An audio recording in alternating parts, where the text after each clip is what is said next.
Okay, so to my online audience, I'm Erik Engheim. So welcome to this talk about RISC-V microprocessors. So I just talked about the word here, genius. So it doesn't mean quantum mechanics or theory of relativity or that kind of smarts. There's nothing, in RISC-V there isn't anything that's fundamentally new and super clever. So this is more about the kind of things when you look at a small piece of code and you think, maybe it doesn't do anything revolutionary or new, but you're thinking, wow, that's kind of a very clever or smart way of doing this thing. It's a very neat way of doing it. And that's a lot of what I feel when looking at how RISC-V has been put together. It's a lot of existing ideas that exist, but they've been put together in a kind of a clever way, a smart way that sort of can be impressive. So this is the RISC-V logo. RISC-V actually started sort of its life in a way began with RISC-I, which was the first RISC processor designed at Berkeley. So a name that you will see pop up in this context is David Patterson, who was the guy that kind of wrote one of the better known papers that was arguing for why RISC or reduced instruction set computing was or reduced instruction set computer, sorry, it was a good idea. So this went through several generations. You had RISC-II, RISC-III, and so on. And the MIPS processor used by Silicon Graphics is kind of a derivative of these first RISC processors from Berkeley. So RISC-V is really just a continuation of that lineage, but it popped up in relation to, we're seeing that we're getting more and more use of heterogeneous computing. So you're using more and more specialized hardware. And for specialized hardware, you don't necessarily need the kind of a full instruction set that you would want on a regular microprocessor.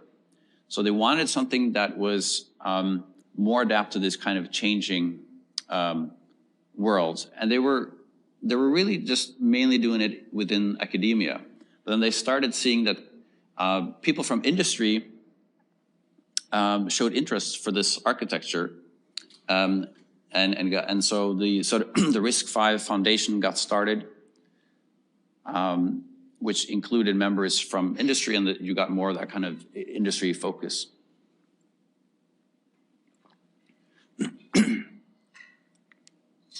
So RISC-V is often presented as a kind of the Linux of microprocessors. And I think that is not really a fortunate way of presenting RISC-V. When I first heard about RISC-V, I actually wasn't very interested in it, particularly because it was presented this way, because it seemed like it was just like any other microprocessor, except that it was a free or open standard.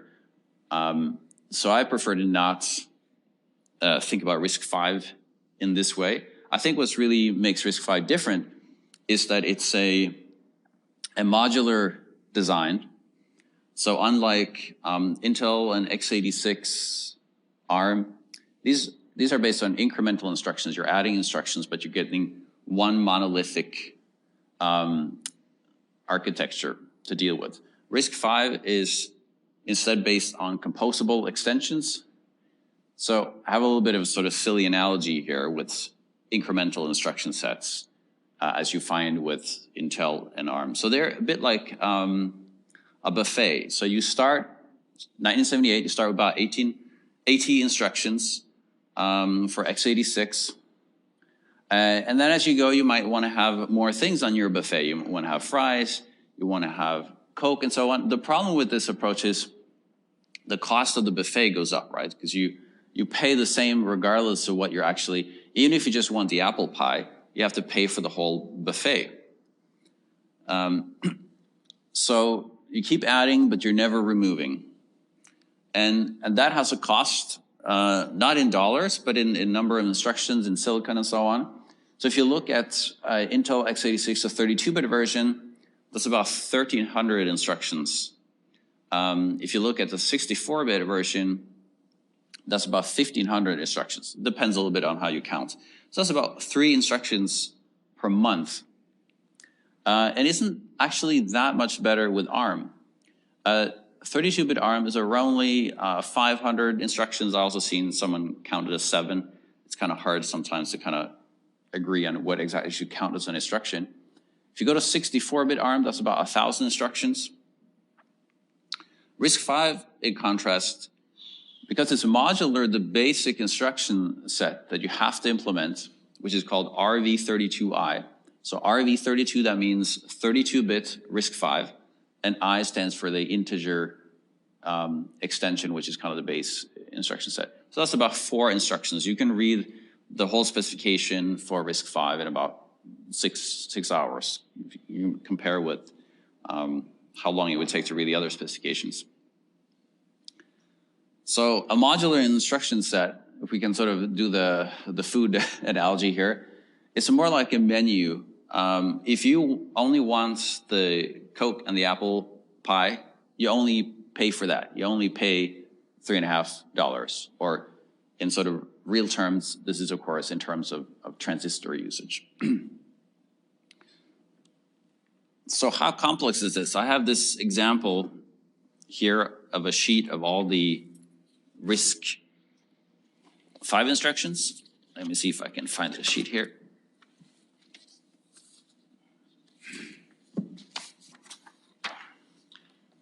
So this is kind of, you have this sheet and you have pretty much all the basic instructions. If you build a sort of general purpose operating system on top of it like Linux, you can run that off all the instructions that are here. So the part over here, that's the base instructions you got to support. So you can have compressed instructions, a kind of an optimization thing. Doesn't really add new things. You have, you have over, it doesn't show so well. So here it's the add and divide instructions. And you can optional atomic instructions, useful for operating system. And then you have the F and the D extension, which is floating point operations.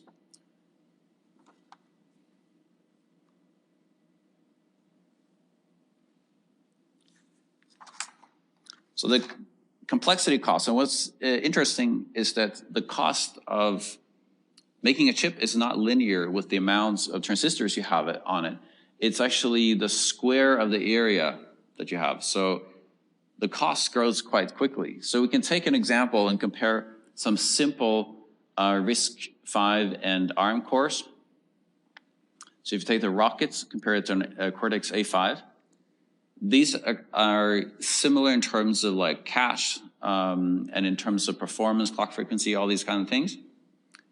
And you'll see that the RISC-V version, it has a die size which is about half of the ARM Cortex. And that translates, if you're producing at the same volume, that means that you're paying 1/4 the price. Now, we shouldn't exaggerate this too much, because as you make larger chips, so the things that go into modern PCs, there's so much extra added, like branch predictors, out-of-order execution logic, large caches and so on, that kind of dwarfs the transistors you have to allocate for things like instruction decoding.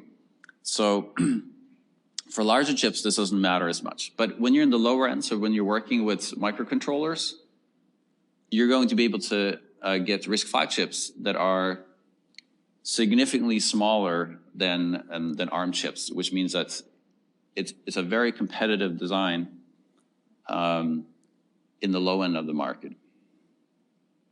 But also for very specialized things, and we'll get to that later. So what are these RISC-V extensions? So they're given a name from A to Z. So what you see here, RV32IMAFD, that means that you have the integer base instruction set, you have the M multiply and divide, you have A for atomic operations, you have F and D for, I guess, single and double precision floating point numbers.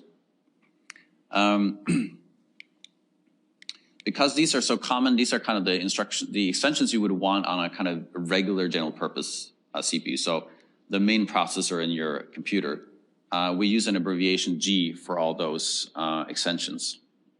But if you're building a very simple microcontroller for a very particular task, you typically might only want the I and the D instructions.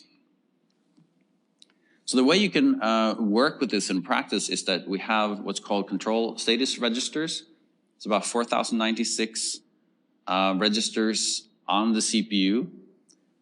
So these are not general purpose. You can't use them for computations and so on. You have special instructions like CS, RRS, where you can read from these registers, and they give you information about the chip itself. So you can read off what extensions does my particular chip support, and then you can select going to different code paths depending on kind of special instructions that could maybe increase performance.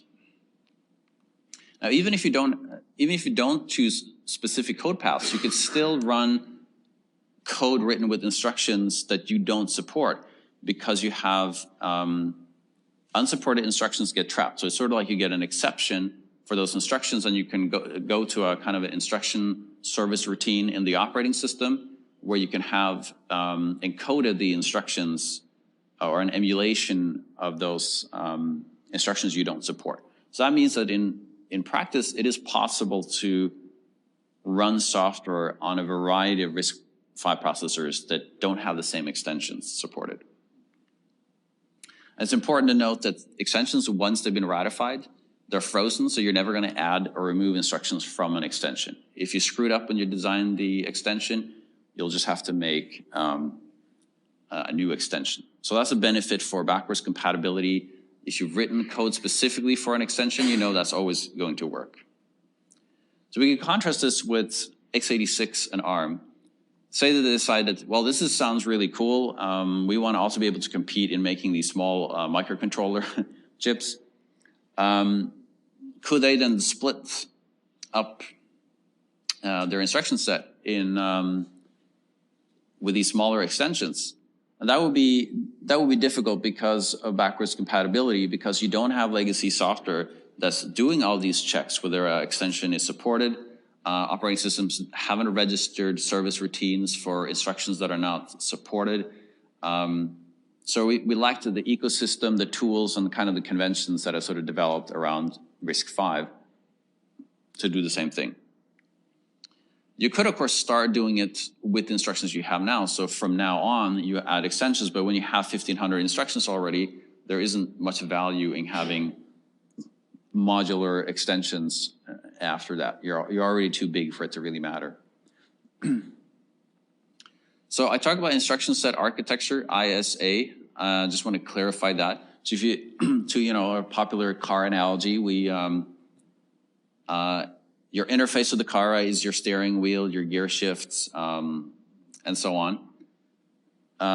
That's the instruction set architecture. So ARM, x86 are examples of that. It decides what kind of software you can run. Whereas the microarchitecture, that's like your engine. That's, each individual chips, you can have an Intel or an AMD that can run the same software, but internally they can be quite different. That gives different kinds of performance characteristics. So that is the microarchitecture. Now you wonder, where is exactly RISC-V used today? So you can get personal computers they do make these kind of ATX cards, like you have the Hi-5 unmatched, but you can run Linux on. You could also get single board computers, kind of like the Raspberry Pi, similar kinds of performance characteristics and features. Or you could get things like the Arduino form factor. So this is a Arduino compatible RISC-V board. Another thing that I've seen seems very popular is this IoT, Internet of Things. So these are kind of like microcontrollers that are a bit more beefed up. You can see that this one has, it's a 64-bit CPU, a dual core. It has a neural network processor and so on. So the idea here is, instead of like you collecting data from these devices and you ship them to a powerful computer for further processing, you can do a lot of the processing on the device itself before sending it further. The thing that I think is most interesting with of the projects that I've seen with RISC-V is this one from Esperanto Technologies called ETSOC1. I think that stands for Supercomputer on a Chip. This is kind of meant as competition to graphics cards. So if you've seen the NVIDIA Hopper architecture that they just released, H100, that they use for AI acceleration or neural networks, and that kind of thing, machine learning. That is a little bit by accident that graphics cards get used to that, right? They got more and more powerful over the years because they were used for computer games. Someone figured out, hey, we could try to use this for high performance computing or machine learning. And so they've taken that design they had originally based for computer graphics, and they made it more usable for those kinds of tasks. So I think the H100, it doesn't actually have a graphics output. It's mainly used for these kind of high performance computing tasks. But you still have the kind of legacy of that kind of graphics oriented hardware. So like a GPU is a very kind of specialized sort of core. With this design, what they're trying to do is, instead of like GPU cores, you have lots of actual regular RISC-V cores. So 1088 cores called minion cores. They're quite small, and they come with a vector processing unit. So that allows you to do a lot of vector processing because you have a lot of processors. And all this is orchestrated by these Maxion cores, which are more like a regular core that you can run something like Linux on, has a richer instruction set. So one of the advantages of this design is that it has very low watt usage. So that's a 20 watts or less than 20 watts per chip. Normally in a rack, you have to have under 250 watts. So you can put a lot of these chips on one board. I think the NVIDIA graphics card consumes something like 700 watts now. So there's quite a big difference. So to clarify a little bit of the choices here, we kind of live in a time of transistor abundance. So it's a lot of questions like, how do we actually spend all the transistors that we have? So you could do the first case here, you can have a bunch of generic cores, or you can do like what you've seen with the M1 processor from Apple, or the system on a chip from Apple, where you put regular cores and you put a lot of specialized things like DSP unit, vector units, specialized hardware for encryption. The downside of this approach is, of course, that your specialized hardware for encryption isn't going to be useful when you're running your word processor. So you're kind of wasting those transistors then. On the other hand, a lot of those generic tasks are already fast enough. There is no point in spending more transistors on them. So it's better maybe to spend more transistors on specialized tasks where we really have a performance demand. The other choice we face is, do we want to have few large cores with high performance per core, or do we want to have many small cores with a lower performance per core? You can see this kind of choice clearly if you compare, say, the Apple M1 and the Esperanto chip. So they're not that different in number of transistors, but you can see that the Apple core has in total about 32 cores, which is very different from the 1092 cores that you get in total for the Esperanto. So if you add, you have the 1088 minion cores, and then you have 4 Maxion cores. So the question is, why are the M1 cores so much bigger? What are the trade-offs here? So the core size is dependent on the amount of features that you're adding to them. So if you look at the M1, it has very fast, large cores. And they're large because they have things like outer order execution engines that lets you run instructions out of order, which might be more optimal. So it allows you to run more instructions in parallel in a superscalar architecture. You have more advanced branch prediction, larger caches, and so on and so forth. So the end result is that you get high single thread performance, but you can think about this as a bit like having a racer car. You have a few really fast cars. The Esperanto choice is a bit more like having lots of big, slow trucks. The cores are small because we do simple in-order execution. We have small caches. Vector processing, well, that sounds fancy. It doesn't really add that many transistors. It's not that difficult to implement vector processing if you're doing it on an in-order execution. If you're doing in a superscalar processor, vector processing would take a lot more transistors. So this is more, if you can work with data in parallel, this is more optimal because it's sort of like you can take your truck and you can pick up a lot of load each time, so you can do a lot in parallel. But if you need to get an instruction or a cargo from A to B as fast as possible, right? That's not the optimal way. But as long as you can work in parallel, as you can with a lot of machine learning tasks, this is a better approach. So the benefit of this is that if you're going for the fast individual cores, you have the problem as you're adding transistors, you get kind of into a sort of diminishing returns. It kind of flattens out the performance. You get much more linear increase in performance by just adding more cores. Of course, you can have problems with memory contention and so on that can create their own problems. So all this is kind of part of this sort of system on a chip revolution that we're seeing now, where instead of companies buying individual chips and putting them together on one physical board, they're buying intellectual property and putting that and creating a single design that they just send to a manufacturer, which can then make a system with a lot of functionality on one silicon die. So one of the things that I want to talk about here has to do with assembly instructions in RISC-V, where I think there's a kind of like some clever choices. So I want to give a sort of a little crash course here in RISC-V assembly before we get into that. One thing, if you want to play around with this, is you have the Cornell RISC-V simulator. It's a bit like a toy. You have 32 instructions, so you don't have the whole thing, but you can see.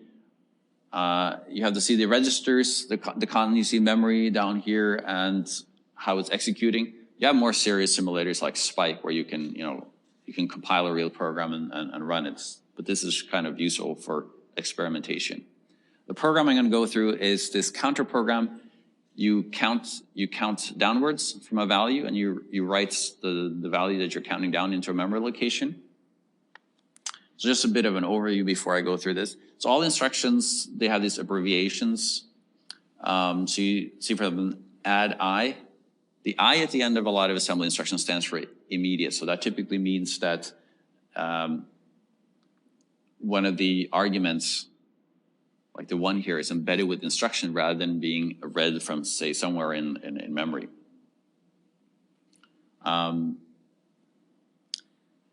You see store word. So word is typically the size that you work on the processor. If you have a 32-bit processor, it's 32 bits. If it's 64 bits, it's 64 bits value, and so on. So in addition to the assembly codes that you have in RISC-V, you have pseudo instructions, which are not real instructions. They're just kind of an alias for real instructions. So it's often just used to kind of clarify our intent. So this is LI, load immediate. So it's just to kind of clarify that the add I was using earlier is actually for really loading a value. So to understand assembly codes, you have to know about the concepts of registers. So the idea is at the heart of a microprocessor, you have what's called the arithmetic logic units, ALU. And it can do addition, subtraction, and shift operations. So it takes in input values from what we call registers and gets out the result and store it in another register. So this thing with registers is actually kind of an old idea. Here on the left is an arithmometer. It's like an old-fashioned mechanical calculator, and it works exactly like an ALU. You can put in, you pull on these little levers to select digits. you get a number and you pull the crank on the side there, and you get a result down here in the accumulator register. It can also support shift operation by just pushing this whole thing back and forth. So if I push it one step, you multiply the result here by 10. If I push it 2, you multiply by 100. Of course, in an arithmetic logic unit, because we're working with binary number system, we're going to, if we're shifting, we're multiplying by 2, 4, 8, 16, and so on. And of course, in this one, you only have 3 registers. In a real microprocessor, you have a lot more. So RISC-V is very generous with registers. We have 32 registers. One of them is a bit special. X0, it is always 0. It doesn't matter what value you write to it or read from it, it's always going to be 0. It might seem a bit strange, but it's actually a very practical choice in microprocessors. In practice, when you're writing assembly code, you tend to use aliases to make it a bit more easier to keep track of what you're using your registers for. So the ones that are marked A0 to A7, these are used to pass arguments to functions. So if I'm passing 3 arguments to a function, then those arguments will be stored in A0 to A2, for instance. We have the T registers. These are for temporary registers. So one benefit of using these is that we don't have to waste any kind of time on storing to memory to preserve them, because you don't have any guarantees in the conventions we're using that these will be preserved between function calls. There's some special ones, like the RA register, that holds a return address. So functions, you jumped into a subroutine to perform a function, it stored the return address in RA register. Then you have the stack register and a bunch of other specialized things. So an assembly instruction, it looks basically like this. You have the first part, add, is the mnemonic, kind of to help you remember what is it for. Then you have 3 arguments. We call those operands in assembly code. So the first operand is the destination register. That's where we store the result of our operation. And then S1 and S2 are the first and the second source register that we're using as inputs to our operation. Of course, in code or in the machine, we're not actually storing text, but a 32-bit encoding of the instruction. So the first part here, the yellow, the opcode part, the first 7 bits, that's the opcode corresponds to the mnemonic. It's what you want to do, like add, subtract, multiply, and so on. The next 5 bits on the red part, RD, that's encodes the destination register. And there's also 5 bits for the RS2 and RS1, the source registers. So why do we need 5 bits? Is that obvious? So you can choose between 32 different registers. So to be able to encode those one of those 32 registers, you need 5 bits. So you could have thousands of registers in principle in a microprocessor. That is not a problem in terms of transistors. What really limits it is kind of how much space have you set aside in your instruction to actually encode one of these registers. So I'm going to go through a little bit of how a processor operates, how it performs instructions. So this is a great simplification. You can think about this if the first microprocessor was actually on a printed circuit board, and you have these individual chips for different operations. So if you think about something like that, you can think the colorful arrows that I draw on here, these are kind of like your copper traces that connect the different functional units together with each other. And then the gray boxes are some kind of chips that do a particular operation. So you can see the blue parts here is the data bus. And you have a lot of the different things are connected here. So to make sure that you don't have crashes, that you don't have different units that are sending signals at the same time, interfering with each other, we use these red lines, the control lines that come out of the decoder to toggle on or off different functional units. So on a RISC processor, you typically, it's been structured to perform operations in 4 steps, so 4 clock cycles. The first step is the fetch step. So in this case, we start with the decoder. It toggles on the program counter that tells us where we are in the program. And it toggles on the memory. So it means the data sent out of the program counter, it can flows into the memory, select an address where we want to pick an instruction. And we also toggled on the instruction register so that the data in the memory gets sent into the instruction register for decoding. While the other parts here, they're toggled off. So we don't have data flowing into, for instance, the registers because they've been disabled. The next part is to decode. So then we are enabling the instruction register so that it can sort of send its data into the decoder. And it figures out, so say we have in the add instruction, we're adding 2 registers. This one picks the decoder. It picks with the control register which 2 registers do we want to select as inputs. It tells the ALU that we want to do an addition as opposed to, say, a subtraction or a shift operation. And the third step, that's when we actually execute. So you see here in yellow, the data is flowing into your ALU. You get a result out in the output register at the end. And the final step is when we store the result. It's the write back step. So in this case, we have what we call a multiplexer over here.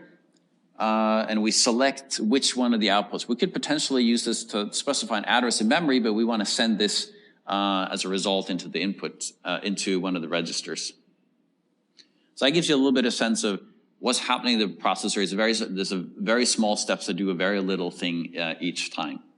So if we go through our counter program, it's easier to see what's going on.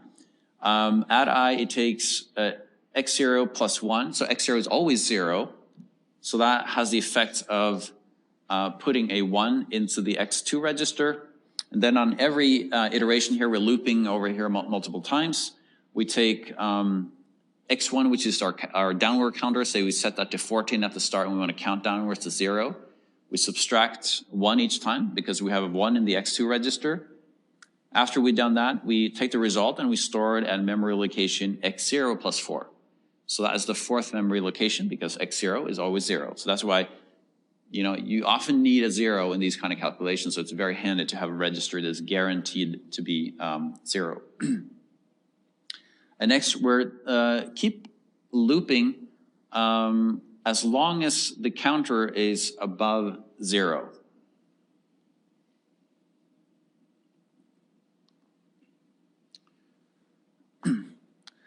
So one of the reasons I loaded this value into register was because we don't actually have a subtract immediates instruction.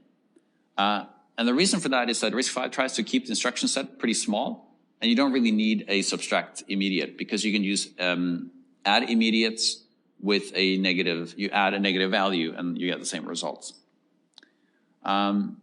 Normally, you would write a pseudo instruction instead of the add I, because when you're using the x0, that can translate into a pseudo instruction that gives your intention a bit better. Because what we want to do was to load a 1, right? We don't want to think about it as adding. Let me clarify a little bit how these different instructions, if you don't use register, but you say an immediate value, the execution step will be a little bit different. So you can see here that earlier we had the data flowing in here, but now we're selecting the multiplexer to say, oh, we want to have the data coming in from here. So it's actually coming decoded from this register to go in. And then the stored word is also a little bit different. In the write back step, we're using the outputs that we got not to go into a register, but instead to go on the orange arrow there into on the address bus to select a memory location in memory so that the value of the X1 is sent into that address that we picked.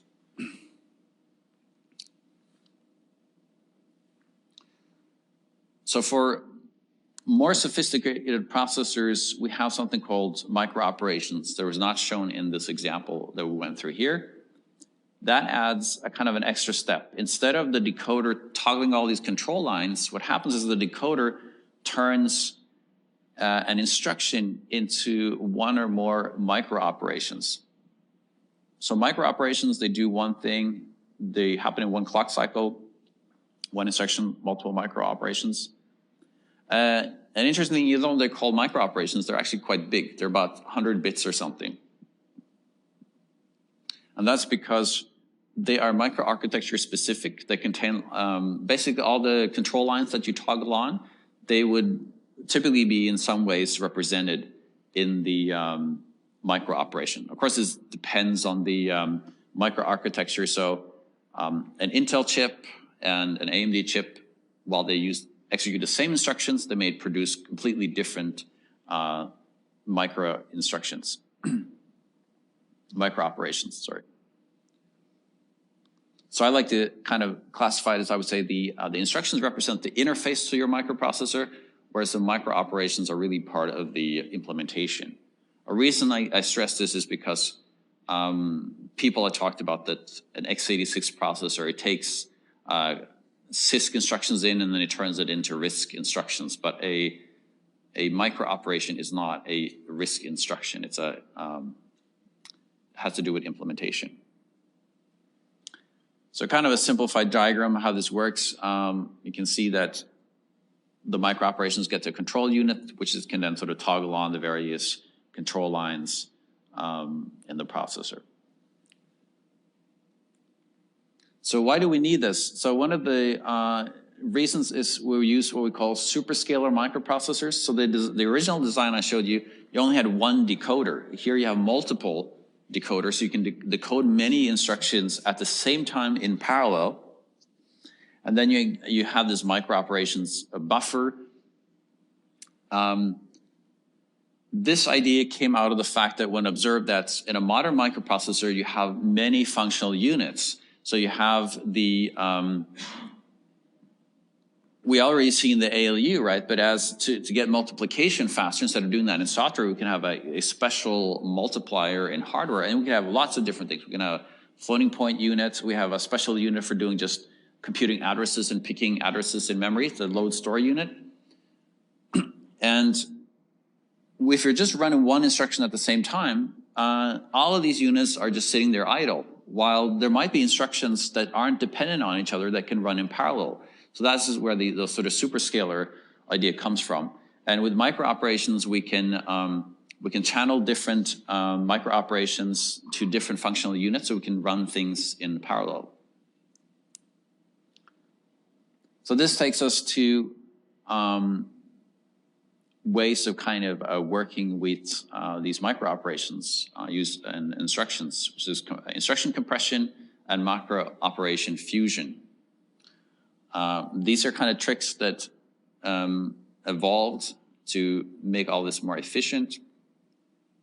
So we can start with how did microoperations come about? So it started with that CISC processors in the 90s started falling behind RISC processors in terms of performance. So the idea was like, how can we compete with RISC processor? Because RISC processors were very well designed for doing things like what we call pipelining. I can't really go through that here. Also, superscalar and so on. No, not superscalar, but pipelining. So by adopting microoperations, a CISC processor could kind of get a sort of internals that look more RISC-like and get a lot of those benefits. So you break down complex RISC instructions into one or more microoperations that are, for instance, better suited for pipelines. So in some ways, for a period, and that gave CISC processor the kind of the upper hand. And the reason for that is that with CISC, like an x86, you have variable length instructions. You have 1 byte to 15 bytes long instructions, whereas on a RISC processor, you have 4 bytes long instructions, like fixed length instructions. The benefit of variable length is that you can have the frequently used instructions are very small, so you can use less space. And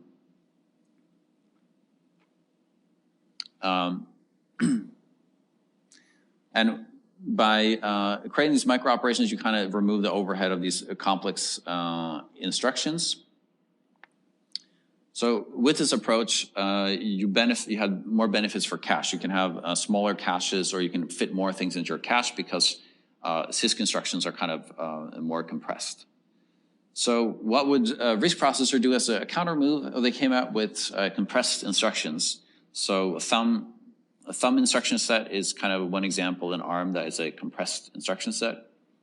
So the idea here is that you analyze your program, how it's being used, and you take the most common operations, a small subset, and you make compressed 16-bit versions of those.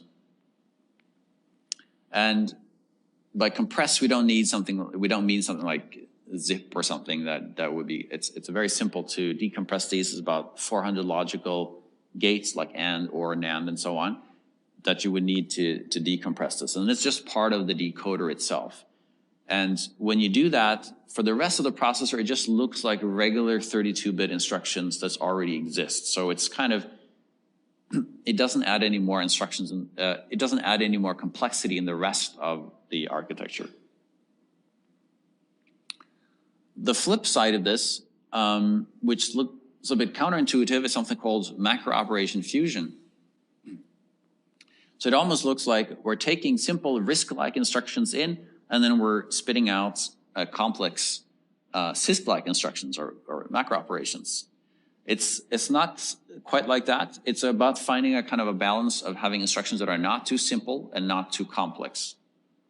If you have a too complex instruction, you cannot fit it within the sort of the standard, say 4 clock cycles or whatever number of clock cycles you would have in your CPU. If you have too simple ones, you're kind of wasting CPU cycles without getting all that much done. So it's a kind of trying to fit as much work as possible within sort of the maximum complexity that you can deal with. So it's actually, Intel, I think, was one of the first that started doing this. So even though they had split up their instructions into simpler things, that they would merge them into more complex things afterwards. So RISC-V is kind of coming up with a kind of if you combine these two concepts, you get a sort of a smart system. So you imagine that you have actually 5 instructions that are coming in from your instruction queue. So we have 1 uncompressed instruction, 2 compressed, and 2 compressed there. So you have a total of 5 instructions. Then these get decompressed, so you're getting 5 regular instructions coming out. Then you do a macro operation fusion, and you get 3 macro operations out, and these get decoded, and you get 3 micro operations. So the benefit of this is that, seen from the memory side, you only have to deal with something that looks like it consumes the same size of memory as 3 instructions. And in terms of the execution side, you're only spending the resources needed to execute 3 instructions. So you're getting 5 instructions for the price of 3. So to look at a bit more sort of concrete example of this, here's an example of a very simple operation. Just get an element in an array. This is used as has been used kind of as an example, a bit of a criticism of RISC-V, that they have simple instructions, and also to point out some of the benefits, say, of an ARM architecture that has more complex instructions available. This would look like this in Intel x86. I'm not going to focus so much on that one. I'm going to talk about the ARM one. So LDR load register. It loads a value from memory into the X0 register here. And the address that you're loading from is calculated by Well, I got to clarify here that when you're passing these over, then on ARM architecture, then array will be put in x0, the I will be put in x1, and so on. So we're taking the content of the x1 register, and you're doing a left. The LSL stands for left shift logical, or logical shift left, by 2. So that's the equivalent of multiplying by 4 the content of x1, and that's because we have 4, each element is 4 bytes.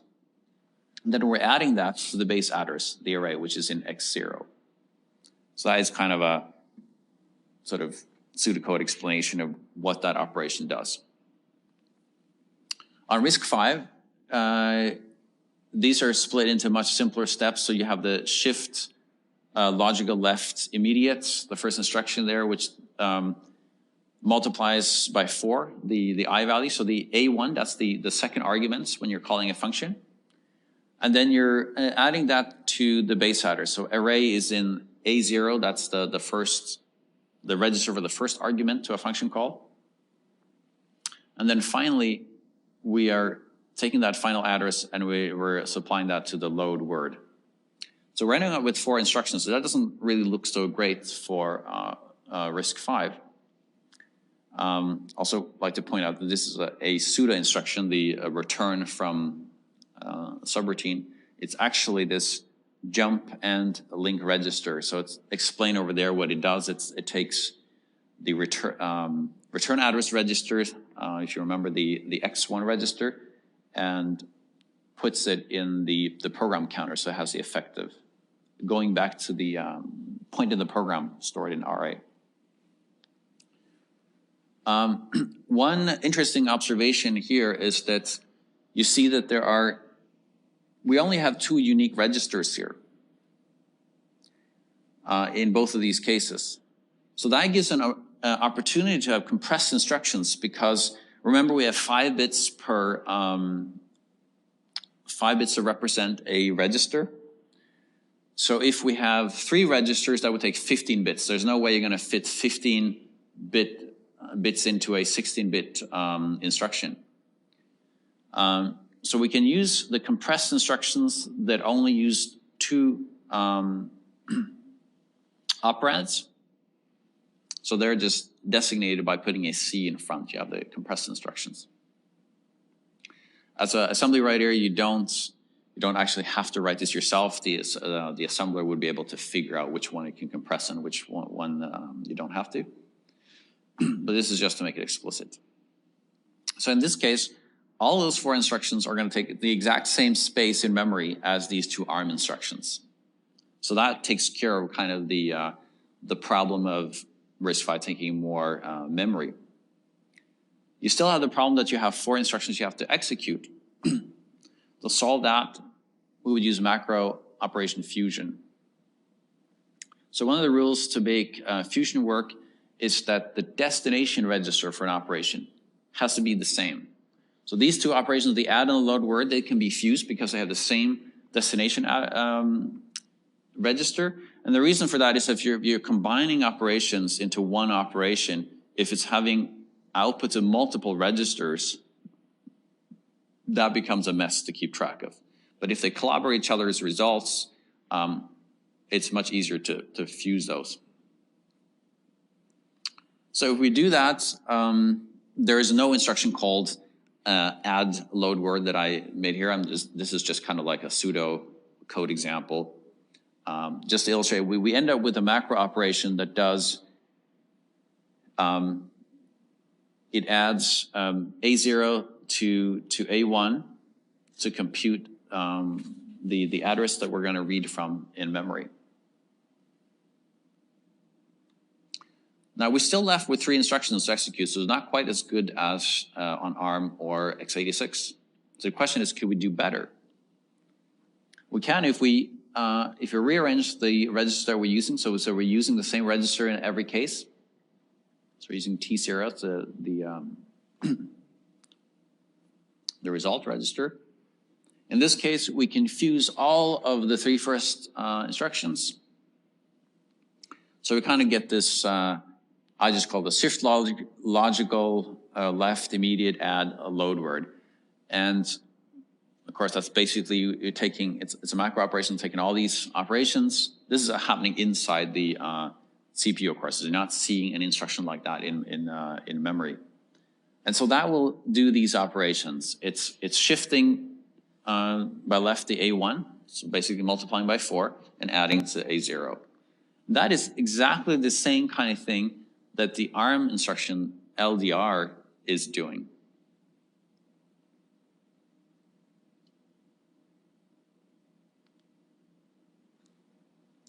So basically we end up with 2 micro operations just like ARM, but we require 10 bytes rather than 8 bytes for execution. So the question is, these are just a simple example. Does it pay off in practice? So there's a paper, it's called, it's a bit long at the bottom here, the renewed case for the reduced instruction set computer avoiding ISA bloat with macro op fusion for RISC-V. So they done a number of tests here. It's a little bit of a mix of different things here because the bars are both instruction counts and micro operations and macro operations. So the most sensible here is to compare the macro operation and the micro operation. The count will be the same basically. So you compare this one and this one. That's the number of micro operations in an x86 program for each of these different programs that they're testing on. And you can compare that to using macro operations on RISC-V. So you can see that it actually manages to outcompete the x86 version on several of these metrics. Another thing to look at is total number of bytes consumed, like from the instructions. And here you can see that with using the compressed instruction set, RISC-V is, I think it's pretty much every example here except one, I think. They're using less memory. So despite being RISC instructions, you're able to have more compact programs. So if you put all of this together with the geometric mean, this isn't a perfect comparison because while they can count the number of micro operations on x86, they couldn't do it on the Cortex A53 because it doesn't have a micro operation counter inside it. So they had to analyze the code and use kind of guesses where you would typically how the operations would turn into micro operations. So it's a kind of estimate, but based on their estimates, the RISC-V would actually end up with slightly fewer micro operations to perform than the Cortex A53, the ARM processor, and it would clearly beat the x86. So that is kind of showing that even though you're using a very simple instruction set with the kind of the right kind of logic, the right kind of sort of microarchitecture, you can actually still be competitive. So the strategy that RISC-V is following is that they're publishing particular patterns of assembly code that could be are candidates for macro operation fusion. So the idea is that they give this to the ones that write compilers like GCC and Clang, LLVM, and so that those compilers are set up so that they output these particular patterns of assembly code instructions that a RISC-V processor can then do a macro operation fusion on. So that will be different for different RISC-V processors. That will have different capability there. But then, depending on what setting you specify, it will get slightly different output to match what they're capable of doing.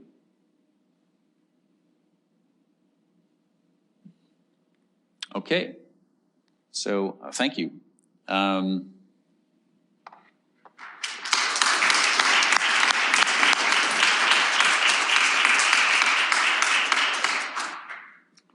So yeah, if you want to follow me, I'm on Twitter there. Does anyone have any questions? Yes. Could we go back to your slide of the really nice one where you did all the fusion and compressing and decompressing? It's like a half dozen. This one? No, the overview one. Back two, I think it is. More back? Yeah. That one. Yeah. So when it comes to previously you said that you could do a multiply and an add, and you could do them in parallel, but you couldn't do two adds in parallel. Mm-hmm. So I guess there's an assumption here that the instructions that are in the queue could be parallelized for you to be able to get to compress it down, and when you finally do the decoding, you only have to execute 3 of your micro operations. Yeah. So, for instance, if you compress so that you basically recreate something like the ARM instruction, like the load LDR that does the shifts and the adds and so on, you can basically compress into something like that, which is you just basically need to have the hardware that would allow you to do exact same thing that instruction does. So you can kind of just set up specialized hardware to kind of deal with those cases. But certainly, if you take, so you have these 3 micro operations, they could, in principle, all run in parallel, but that only works if there are not dependencies between them. So you have to analyze that. So that can be difficult. So one thing they do is, if you take, so the M1 processor or system on a chip, it decodes 8 instructions at the same time. And it builds up a very large buffer of microcode. So it can kind of look at multiple spots and kind of find, oh, this one and this one and this one can run in parallel. So I'm going to run these. So that's kind of, so you can imagine that's quite complex in silicon to do so. You require a lot of transistors to achieve that. Yeah. Yep. Sorry. You were talking about micro and micro operations as kind of, that's how it is done, that's how they are doing it. But I'm wondering, is it specified in RISC, in the specification itself, or is it something that just everyone is doing implicitly, or is it a module that if you do this, then you'd add one more letter at the end of the specification, which version of the RISC you are supporting? So you're asking if everybody does is it in the specification of the architecture of the no, the specification really only gives the instructions you support, but it's more the stuff that goes around there, what the recommendations that they try to, I guess that they kind of try to design the instructions so that they are, it's more easy to make them possible to do macro operation fusion. And the other is just really working with compiler writers to, as a kind of active policy to kind of identify these patterns. So while they also do macro operation fusion in, say, x86, and I think also ARM also does macro fusion, a little bit of that. But it's not sort of like a key part of their strategy the way it is for RISC-V.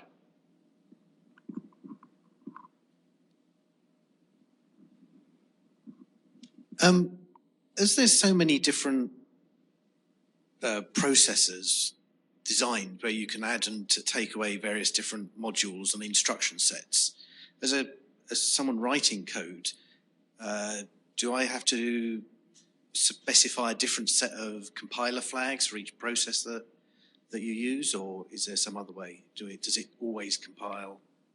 I think that if you're working with sort of typically embedded kind of developments,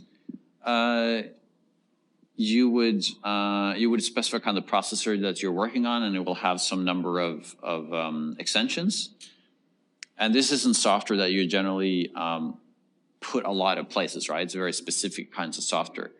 If you, my understanding is that for things that would typically be considered to be used on a regular computer, like say a Linux box or something like that, I think that the G instructions will likely be kind of the standard. So you don't have to think about the extensions. That's going to be, you can expect that there's a kind of standard set of extensions for regular application programming. It's more when you're writing specialized software. So if you create a RISC-V chip that's in your keyboard or your mouse, those would probably then be use a very smaller number of extensions, and you would target that specifically for that architecture. If you look at Godbolt, you can actually see when you're picking compilers there, you can see that you can choose different RISC-V architecture with different extensions. So you can see how we would compile the same code and see kind of different outputs.